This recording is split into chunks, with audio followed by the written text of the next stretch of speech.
Ivory Bangles, by Eriking Mario, Tanzania. Brought to you by Stage Masters Kenya. The words of the seer were alarming. He had a deep-seated suspicion of the seer, but he was a tribal seer, a priest of the people, and he had to go to him for consultations after he noticed the blood specks on the liver of a goat he had slaughtered. The seer's pebbles said someone was going to die. The pebbles said a wife was going to die. The pebbles said the spirits were jealous of a happy wife, a woman unmolested by her husband until old age, until she was called grandmother. He immediately knew it was his wife. What can I do to avert this?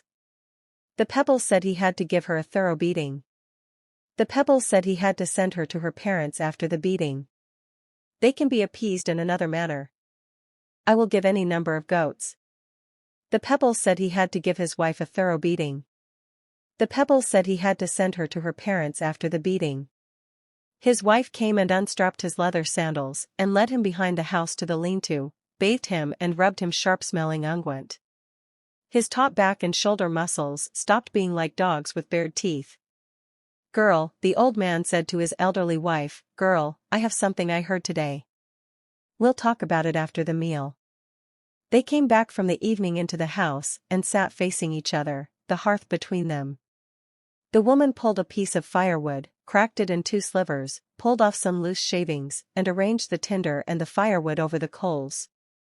Small flames leapt at the shavings, caught the wood and illuminated the worried look on the old man's face.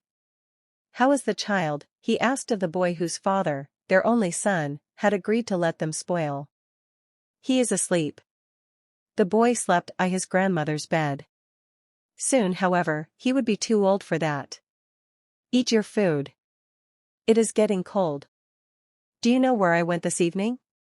He started again, chewing his food nervously. "The seer," she said. "How did you know?" He stopped eating. "I guessed, simply." The leaping flame of the dying fire caught her smile and her white teeth were made whiter by the beauty gap of 2 lower teeth. She could still be like a girl. When the aging chief told him to get himself another wife, this was shortly after he was made a counselor as a reward for bravery shown in the Battle of 5 Rainy Days. He had answered with riddle. A woman went to the riverside. The woman wanted to fetch water. The woman had 1 water pot. The woman arrived at the water point. The woman found another water pot. The woman came back home with a pot. The woman brought back a water pot with potsherds in, and death, he shouted, "But wait." He countered, "Wait. How big would a chief's potsherd be?" "Your pots are unbreakable, chief," answered the warrior, "your pots are made of iron." "I will sleep now," the old man said. The woman got up. She was tall and still firmly built. As she moved, the 24 ivory bangles she wore clanked like many castanets. She was remarkable in them, 8 in either hand, 4 heavy ones on each leg. The ones on her hand were etched with mnemonic marks for a long love poem. He had presented the bangles to her when their firstborn child, now their only son, was given a name. She had looked like a chief's bride. "Your wife is comely," the chief had told him. "We are your subjects, chief." "She is very comely in the many ivory bangles she wears." "I made them, sir, and the ivory was from the elephant I shot with a poisoned arrow. I brought you one of the tusks as is the custom." "People say you bought the bangles. They forget that I am a carver and furthermore, where would I get the cowries?" "I want to see the seer." "Tell me about the seer," the chief's wife asked. "The spirits want me to give you the ritual beating." "Ah," she said. "The seer wants you to beat me?"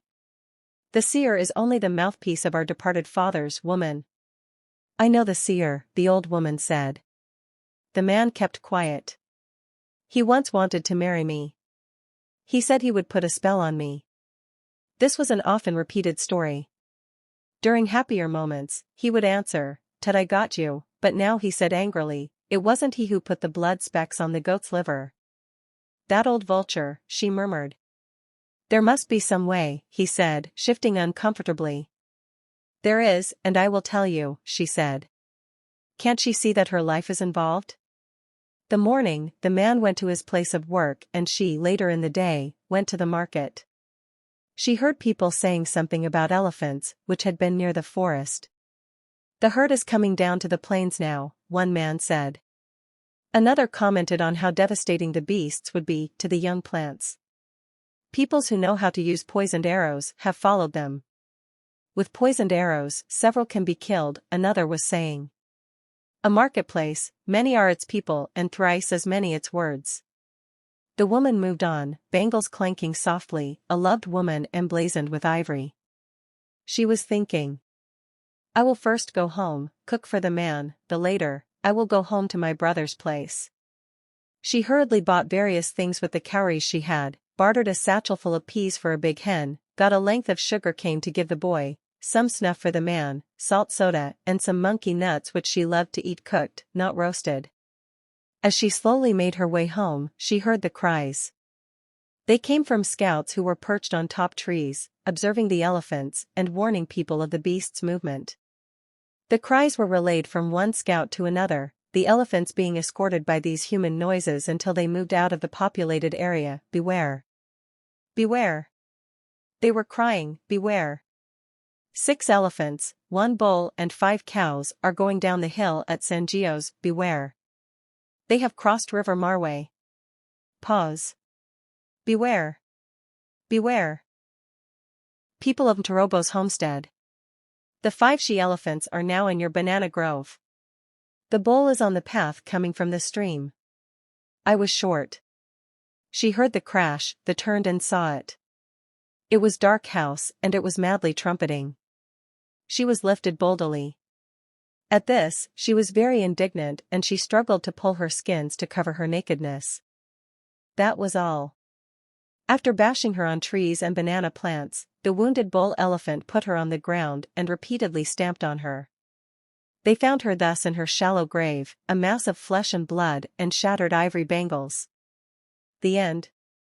Please subscribe, like, share, and comment.